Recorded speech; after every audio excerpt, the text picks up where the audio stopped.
समाधानकारक पाऊस नसल्यानं पेरण्या खोळंबल्या, शेतकरी राजा पडला चिंतेत।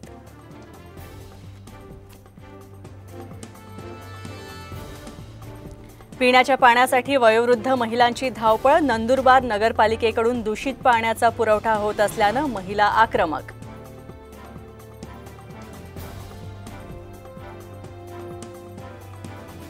जे येतील त्यांच्यासह आणि जे येणार नाहीत त्यांच्याशिवाय काम करत पुढे जायचं, शरद पवारांचं वक्तव्य।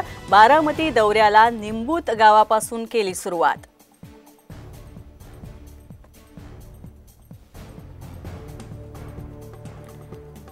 छगन भुजबळ शिवसेनेत असते तर मुख्यमंत्री झाले असते, संजय राऊतांचं मोठं विधान। ठाकरे गटाचा नाराज भुजबळांना साथ घालण्याचा प्रयत्न।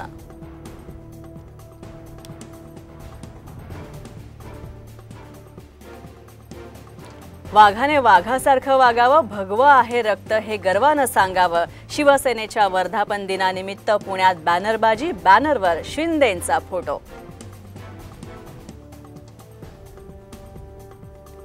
पंढरपूरच्या सांगोल्यात भीषण अपघात, ट्रकनं 5 महिलांना चिरडलं, शेतातून काम करून घराकडे जाणाऱ्या महिलांवर काळाचा घाला।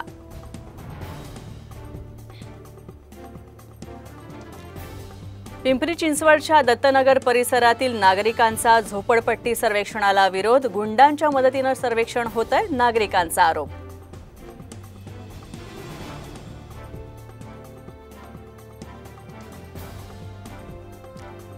खामगावमध्ये चांदीचे भाव 91,000 रुपये प्रति किलोवर, जागतिक बाजारपेठेतील परिस्थितीमुळे चांदीचे भाव वधारले।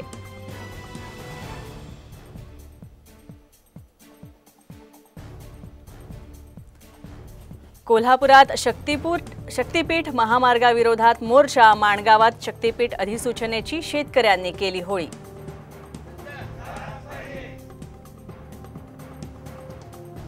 साताऱ्यातील बिसुकले आणि देऊर गावातील ग्रामस्थांचं रेल्वे मार्गावर आंदोलन, रेल्वेच्या भुयारी मार्गात 6 महिन्यांपासून पाणी साचत असल्यामुळे नागरिक झाले आक्रमक।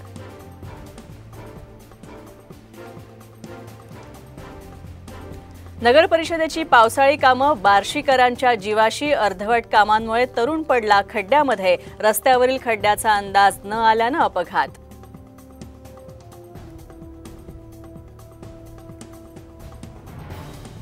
रत्नागिरीच्या गुहागर तालुक्यातील देवघर इथं 2 पुरातन दगडी रांजणांसह झाकणाचे अवशेष सापडले, गावकरी पुरातन वस्तू जतन करणार।